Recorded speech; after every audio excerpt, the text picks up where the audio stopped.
Good evening. How's everybody doing, Facebook family? Farmer Mike live on the live.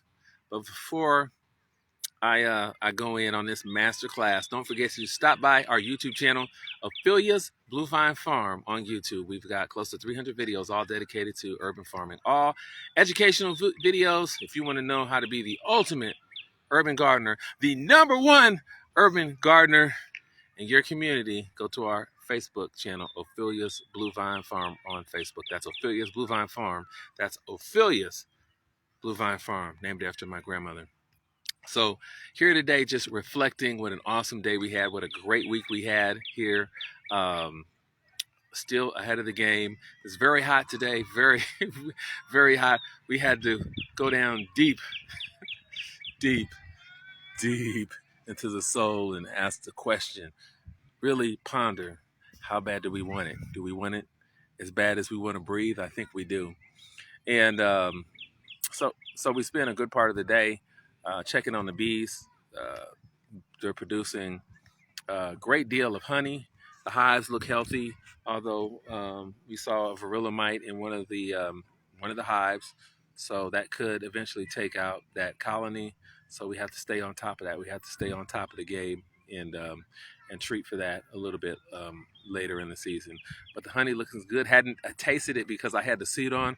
I wanted to taste the honey so bad, but I had the gloves and the this and that, and was all taped down because every year they tend to get me. And so we're going to take the honey, and I have some 1 ounce containers and I have some 2 ounce containers, and we have some stuff from last year that we will bottle this year as well and make that available to you. A good deal of that I think we'll just give out to people, and then we'll make some of that honey available for people who really want to support Ophelia's Blue Vine Farm. And of course, you can always support us with not necessarily cash donations, but you can hit us with advice. You can hit us with reclaimed lumber, farm tools, odds and ends, and things like that to help Ophelia's grow. But we're doing a great time, having a great time. Saw some green tomatoes, so I think we'll go through and try to offer those to you this Saturday, and might even be some red tomatoes in there for you as well. Haven't looked. We have so many projects, but I did find the GFI protected outlet that I was searching for hours, and I finally found it, and it was the one that the light was plugged into, but I didn't have my glasses on, and I couldn't, and it looked like it didn't have it looked like it didn't have a reset button on it, but it did. My bad. But I am so happy that we got that fixed. And so we have some other issues. I need to finish painting the door. It's kind of a janky job right now because I envisioned on just painting it by hand and then taking it off the hinges and spraying it. However, when I went to use the sprayer, it was clogged and the key was at home. I think maybe in the storage container anyway. So that set me back a day. So bummed about that, but at least we'll get the front of it done and the black trim so it looks presentable for you on Saturday. So, but I think we've got a great color scheme, and maybe we'll go in and do some trim and some hunter green or whatnot. But just freshening up everything. Almost done with the water grant project, and super dope. You'll be able to come down and you'll be able to see, how we have this greenhouse, and it has gutters on it. It's on slope, and the tanks are inside, and it's pumping from one pump to the other pump using 100% solar, and it's awesome. So it all runs through gravity, and I have this special irrigation line that runs on a measured evaporative principle, basically. So you wouldn't normally you will set a timer in a sprinkler system, and if you said Tuesday at 2 o'clock, and it'll come on at Tuesday 2 o'clock, and it'll let so many gallons out per minute, whether it's raining or not. You probably always see that, and you're like, "Oh, that idiot has his sprinklers on and it's raining." Well, this new system I have, there's a control that you set, and when the water evaporates from that control, then it says, "Oh, this let's open up the cylinder and the pump, and let's irrigate this." So super cool.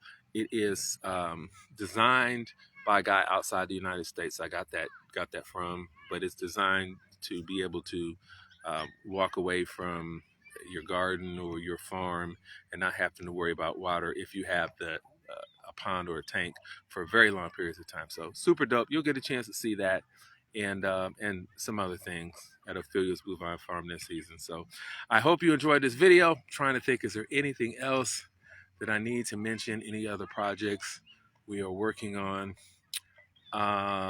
Still have to finish trellising some tomatoes, of course, and at Ophelia's and at the big farm, looking for volunteers. So if anyone wants to come out next week and learn some of this stuff or see how it's done, it's gonna be hot, so you probably don't want to, but if you do, leave a message in the comments section. And the sweet potatoes are looking so good. We'll do a video on um, growing your own sweet potatoes. And there's a term that I learned this week from Bob. Something's trying to bite me. It's called chopping tails. So if you know what chopping tails means, leave a message in the comments section. But yeah, super dope. I may put a row of sweet potatoes in down in Vine. If you'd like to see that, let me know. Leave a message in the comments section. So everything's looking good. The grapes are about about 30 days away. So we've got 2 types of grapes in the greenhouse and a bunch outside. We have some really rare varieties. I got a lot of American varieties, grapevines, and some very old ones from Munson's vineyard. Who TV Munson, he actually saved the grape industry. He was the one who came up with grafting an American grape on a Vitis vinifera, a foreign grapevine, because there was disease in the soil, and he has these American grapevines that don't taste foxy or musty. They're vines that haven't really been made for commercial purposes, but they have an unbelievable resilience. Um, and he did, when he was alive, he did tests like over 20 years or longer, and list actually all the vines, what they are attacked, if they're attacked by any pest or disease. And these are true American grapevines, and very rare, super very rare. And so you'll have an opportunity to taste some of these. Some are wine, some are table. You'll have an opportunity to taste these outside at Ophelia's Blue Vine Farm. I believe this year some of those will be have put on fruit. So it'll be interesting. It'll be the first time that I've tasted them, and probably um, I've lost so many vines from uh, the Munson Vineyard, because you don't really get the vine, you get a cutting, and you have to root the cutting. So you have to basically, you're putting roots on this stick, and sometimes it works and sometimes it doesn't in certain situations, and I've lost a lot of vines over the years, you know, probably like 90%, but failure is the process, right? So you'll get an opportunity to see some stuff, um, to taste some stuff outside the traditional Concord grape, and to have the experience of picking fruit right off the vine, and that's why we call it Ophelia's Blue Vine Farm. And so we're in a jazz district, the Vine Street Jazz District of Kansas City. And so really that's why it's called Ophelia's Blue Vine. We are tying in urban agriculture in the space, doing stuff that no one else is doing. Sustainable practices like harvesting water, like using solar, getting into using wind, biofuel. We're going to turn also use the power of heat to electricity. So we're doing some cool stuff at the small scale. But all this stuff can be scaled up. So we have a working model, and we have what is it called? It's called what is that term? it'll it'll come to me later in the video. But anyway, so it works, and we know it works, and it does well. And it's not just about doing a lot in sales. You know, I think we make a huge impact in the community, in particular, inspiring old people and young people about agriculture and where their food comes from, and that's the most important thing. You know, it's like the Matrix. When you taste into a ripe garden fresh tomato, there's no going back. And so um, it's the experience is what Ophelia's Bluevine Farm is all about. So anyway, I've rambled long enough. I hope you was that chicken? No, chicken. I hope you enjoyed this video, and I will check you out tomorrow.